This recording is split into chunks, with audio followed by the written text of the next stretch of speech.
బీజేపీపై YCP నేతలు తప్పుడు ప్రచారం చేస్తున్నారని మండిపడ్డారు ఏపీ బీజేపీ మీడియా ఇన్ఛార్జ్ పుత్తూని నాగభూషణం.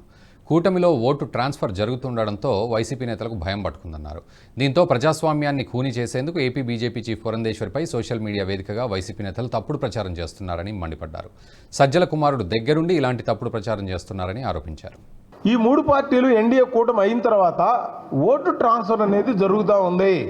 తెలుగుదేశం వాళ్ళు బీజేపీ కమలం గుర్తుకేయడానికి, బీజేపీ సైకిల్ గుర్తుకేయడానికి, జనసేన గ్లాస్ గుర్తు వారు బీజేపీకి వేయడానికి, బీజేపీ ఉన్నటువంటి గుర్తు గ్లాస్కి వేయడానికి ఓటు ట్రాన్స్ఫర్ అనేది జరుగుతుంది. వాళ్ళు ఊహించలా ఓటు ట్రాన్స్ఫర్ జరుగుతుంది అనేది ఊహించలా. అది జరగదు అని ఉద్దేశంతో ఇప్పుడు జరుగుతుందన్న తర్వాత భయం పట్టుకుంది. ఎట్లా కొట్ట ఈ ప్రజాస్వామ్యాన్ని కూనీ చేయాలని. అందుకనే మీరు కనుక చూస్తే మా మేడం గారి మీద ఒక ఫేక్ ఏది ముస్లిం రిజర్వేషన్ రద్దు అని పెట్టారు. ఇది ఎంత దారుణం ఆలోచించండి. ఇది వాళ్ళ వైసీపీ సోషల్ మీడియా సజ్జల కుమారుడు దగ్గరుండి ఇలాంటి ఎలా ఫేక్ చేస్తూ ఉన్నారు. ఇది వాళ్ళకి సిగ్గుచేటు అనిపించట్లేదా అని నేను అడుగుతూ ఉన్నా. రెండోది, ఇంటెలిజెన్సీ డిపార్ట్మెంట్ నుంచి ఎన్డీఏ సీటులు రావు, వైసీపీ వస్తుందని ఇంకొక ఫేక్.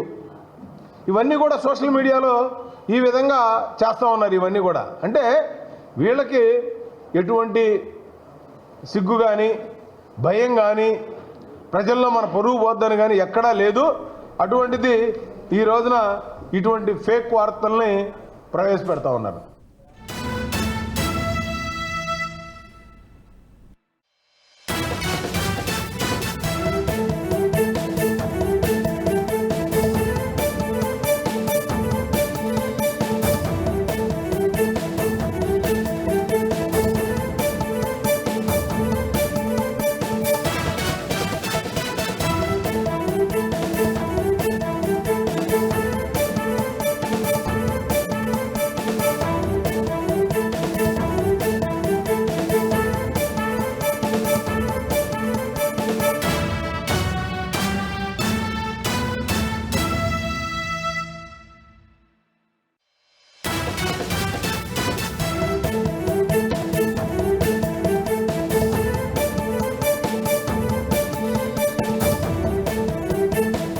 ఈ వీడియో మీకు నచ్చినట్టయితే లైక్ చేయండి, 10 మందికి షేర్ చేయండి. అలాగే కామెంట్ల రూపంలో మీ అభిప్రాయాలను మాతో పంచుకోండి. Nationalist hub group of channels ను సబ్స్క్రైబ్ చేసుకుని తెలుగునాట జాతీయవాద జర్నలిజాన్ని ప్రోత్సహించండి. ఈ వీడియో కింద ఉన్న బెల్ ఐకాన్ పై క్లిక్ చేయడం మర్చిపోవద్దు.